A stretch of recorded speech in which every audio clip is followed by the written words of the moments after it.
Creo que es un acierto que hoy en España renovemos todos, al margen de nuestra ideología, de nuestras siglas políticas, de nuestra propia ocupación profesional, el compromiso con la libertad. Un compromiso que, como diría Cervantes, es el don más preciado que dieron los dioses al hombre, por el cual bien merece perder la vida. Y eso es lo que precisamente ha estado a punto de perder nuestro invitado, Antonio Ledesma. Lo digo delante de Nietzsche, de su valiente esposa y de su familia y de sus compañeros. Yo conocí a Antonio Amici en la toma de posesión de Sebastián Piñera, en Valparaíso. Curiosamente, en esa mole de mármol construida por un dictador que ese mismo día sufrió un terremoto de 7 puntos en la escala de Richter y que parecía que se podía desmoronar en cualquier momento, como una metáfora de lo que acaban siendo estos regímenes totalitarios que construyen parlamentos que al final se pueden caer con cualquier coyuntura de la naturaleza, pero también, por supuesto, de las cuestiones sociales y políticas. Durante esos años, Antonio Ledesma iba, además, en calidad a esa toma de posesión como alcalde metropolitano de Caracas. Ganó al chavismo en el 2008 y en el 2013. Y como no le ganaban por las urnas, decidieron en el 2015 arrestarlo,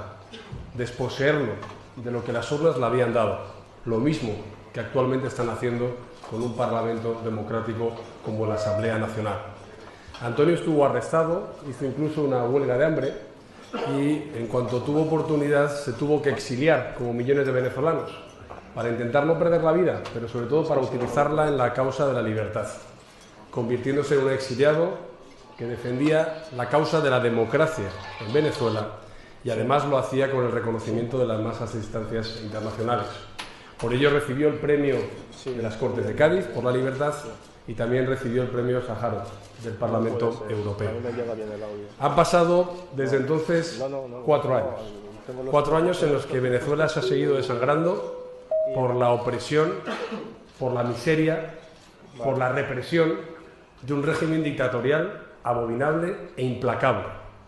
Un régimen que empezó con el chavismo, patrocinado por la Cuba, la dictadura más longeva junto con Corea del Norte desde hace 60 años, un régimen patrocinado por ese ALBA, ese socialismo del siglo XXI, tan letal como el del siglo XX, pero mucho más aburrido porque todos sabíamos a dónde conducía, al colapso, y sobre todo también patrocinado por esa progresía de izquierdas occidental y en particular europea, que era cómplice de lo que estaba pasando al otro lado del Atlántico y que a día de hoy todavía no está teniendo el coraje y la valentía de llamar a las cosas por su nombre. Como digo, en todos estos años de chavismo y en especial ya con el régimen de Maduro, Venezuela ha sufrido, según la Organización de Estados Iberoamericanos y su secretario general, Luis Almagro, que no creo que sea un sospechoso derechista, puesto que ha sido canciller de José Mújica en Uruguay. Como digo, lo documentado por la OEA son 6.000 asesinatos, 12.000 detenciones arbitrarias, 300 torturas documentadas, algunas de personas acogidas en España como Lorenz Salé,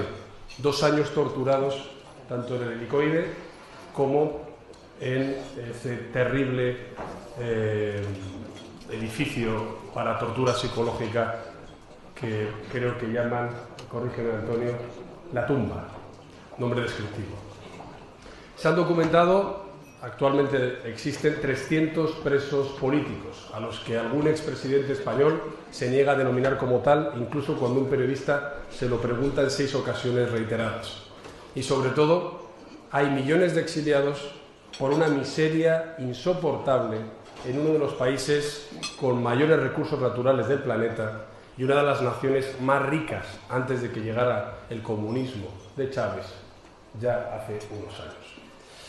Desde el Partido Popular y desde la mayoría de los partidos democráticos en Europa y en España hemos venido reclamando durante años que se acabe la represión y que se detenga esta deriva liberticida del régimen de Maduro a través de la cooperación internacional y de las sanciones de las Naciones Libres. En este ámbito surgió el Grupo de Lima, un conjunto de naciones lideradas por el presidente Piñera, precisamente, donde nos conocimos en su nueva posesión, pero ya en el segundo mandato, por el presidente Macri, por Iván Duque, también por el gobierno de Perú, el gobierno de Canadá, el gobierno de Paraguay, el gobierno de Alemania, de Francia y con la clamorosa ausencia inexplicable del gobierno español. Estos mandatarios internacionales han solicitado a Pedro Sánchez que forme parte de este grupo de Lima, que se constituye para llevar a la Corte Penal Internacional a Maduro por los crímenes de lesa humanidad que ha infligido a su población. Sin embargo, España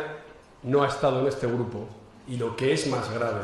tampoco ha estado liderando la respuesta a los acontecimientos de la pasada semana. Voy para allá para acabar en breve. La pasada semana, frente a las fraudulentas elecciones celebradas por Nicolás Maduro, la única autoridad, la única institución legítima en Venezuela, que es la Asamblea Nacional, presidida por Juan Guaidó, declaró a su presidente, al propio Guaidó, como presidente interino de Venezuela. Inmediatamente, las naciones más importantes, el mundo libre, reconoció a Juan Guaidó como presidente interino, de manera que prácticamente en las primeras horas todos los países iberoamericanos, salvo los que están alineados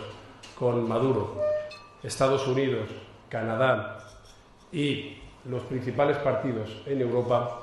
ya empezaron a decir que había que reconocerlo como punto de inflexión para derrocar definitivamente al régimen criminal de Maduro. Sin embargo, desde el Gobierno de España la respuesta fue tibia. En un segundo término se pidió unos días para poder dar la posibilidad de que Maduro convocara elecciones, es decir, legitimando a un dictador para convocar unas elecciones que acababa de convocar de forma fraudulenta. Y ante la presión internacional, al final parece ser que el Gobierno de España no le va a quedar más remedio que sumarse a la iniciativa que ha tomado el Partido Popular Europeo para que el Parlamento reconozca a Juan Guaidó como presidente. Yo hablé con Guaidó hace unos días y me comprometí a impulsar desde el Partido Popular Europeo el reconocimiento de la Unión a su presidencia. Tengo que valorar desde aquí la labor que ha hecho el secretario general del Partido Popular Europeo, Tony López Istúriz, el vicepresidente del Grupo Europeo, Esteban González Pons, y los compañeros del Partido Popular de España aquí presentes, como José Ramón o José Luis Martínez Almeida, de la Dirección Nacional, en la labor que era urgente, pero sobre todo justa, que es un reconocimiento expreso a la institución que puede conducir a una transición pacífica en Venezuela. Esa votación se va a producir mañana y contará con el apoyo previsiblemente también del Grupo Socialista, del Grupo Liberal y del Grupo de los Conservadores. Y a partir de entonces, ¿qué? Pues bien, a partir de entonces creo que es fundamental que ayudemos a los demócratas venezolanos, a los líderes de la libertad, como es el caso de Antonio, para recuperar la democracia en Venezuela. Creo que hoy podemos decir, y lo digo yo en el nombre de todos ustedes, que yo hoy también soy venezolano.